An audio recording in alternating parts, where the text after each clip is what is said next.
سامنے روضہ اقدس صلی اللہ علیہ وسلم ہے۔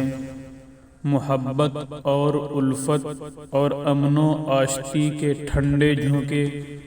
قلب و جان کو فرحت بخش رہے ہیں۔ آج سے 1400 سال پہلے والا مدینہ اپنے اندر وہی سکون، وہی بہار رکھتا ہے۔ مکہ کے ریگزاروں سے مدینے تک،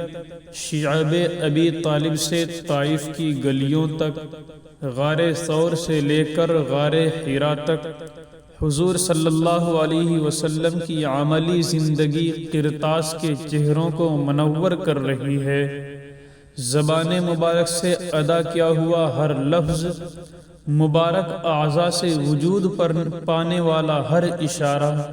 آج بھی قابل عمل اور ذریعہ نجات کی حیثیت رکھتا ہے، اور اس بات پر شاہد ہے کہ آپ نے بلغ ما انزل الیک من ربک کو کتنی دیانتداری سے پہنچایا۔ لختے جگر بیٹیوں کو طلاقیں، ابو لہب کا سگا چاچا ہو کر پتھر اچھالنا، جسد اقدس پر اوجھڑی، معاشی بائیکاٹ، وہی طائف کے پتھر جن سے آپ کا مبارک جسم لہو لہان ہو گیا، ان سنگریزوں اور پتھروں کو بوچھاڑ میں زخموں کی تاب نہ لاتے ہوئے ایک مرتبہ گرتے ہیں،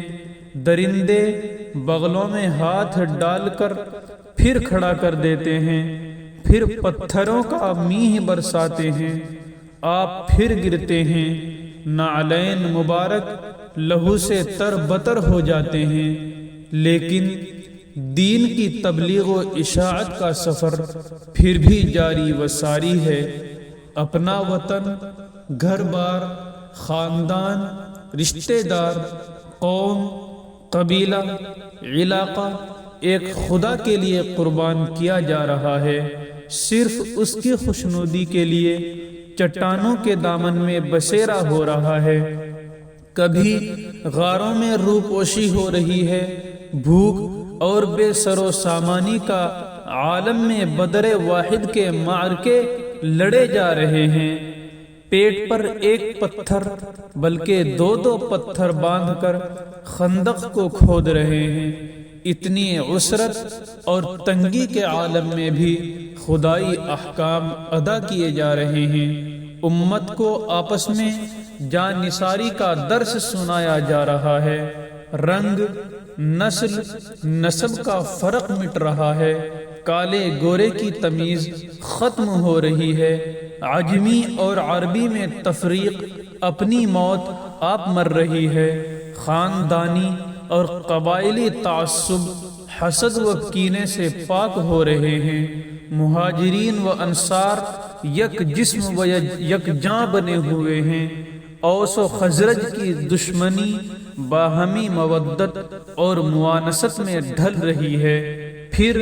اس میں عورت کہاں پیچھے ہے۔ صحابیات، خصوصاً امہات المؤمنین، ان تمام مشکل اور کڑے اوقات میں دین کی سربلندی کے لیے اپنے آپ کو وقف کر چکی ہیں۔ سب کی سوچ یہی ہے کہ باقی آنے والوں تک خدا کا یہ دستور حیات یعنی قرآن کریم پہنچ سکے۔ اس کے لیے زمانے کے سرد و گرم برداشت کر رہے ہیں، خوشی و تنگی کے نشیب و فراز طے کر کے دین اسلام کو ہم تک پہنچانے کی سعی کی جا رہی ہے، لیکن ہم نے اس دین کی کیا قدر کی، اس کے احکامات کا مذاق اڑایا، آقا صلی اللہ علیہ وسلم کے مبارک فرامین سے رخ دوسری طرف پھیرا، اخلاقیات کا جنازہ نکالا، معاشرت کو غیروں کے طریقوں سے گزارنے کے لائحہ ہائے عمل بنائے، میلے ٹھیلے، ناچ گانے اور موسیقی کو دین سمجھا۔ اسی طرح کی باتوں کو سوچ رہا تھا کہ وقت گزرنے کا احساس بھی نہ ہوا۔ یقین جانیے آنکھیں نم تھیں، میں روضہ اقدس صلی اللہ علیہ وسلم کی تاب نہ لا سکتا تھا، کبھی دیدار کی کوشش کرتا، پھر خود ہی نظر کو نیچے جھکا دیتا اور اپنے آپ سے سوال کرتا، ان آنکھوں کو کیا حق ہے کہ اس رسول ہاشمی کی زیارت کریں؟ حالت عجیب ہو رہی تھی۔ اپنے اعمال اور امت مسلمہ کی زبوں حالی دونوں مجھے آقا کے حضور میں شرمندہ کر رہی تھیں کہ ہمارے اعمال آپ صلی اللہ علیہ وسلم پر پیش کیے جاتے ہیں اور ہم پھر بھی ٹس سے مس نہیں ہوتے۔ ہماری وجہ سے آقا صلی اللہ علیہ وسلم کو کتنی تکلیف ہوتی ہوگی۔ دل مضطرب کو سوائے شفاعت کی کرن کے اور کوئی چیز ختم نہیں کر سکتی تھی۔ تحفہ درود و سلام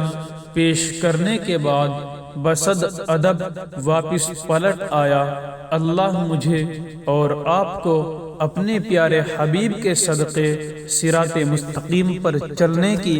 توفیق بخشے اور ان کی شفاعت خاصہ نصیب فرمائے، آمین۔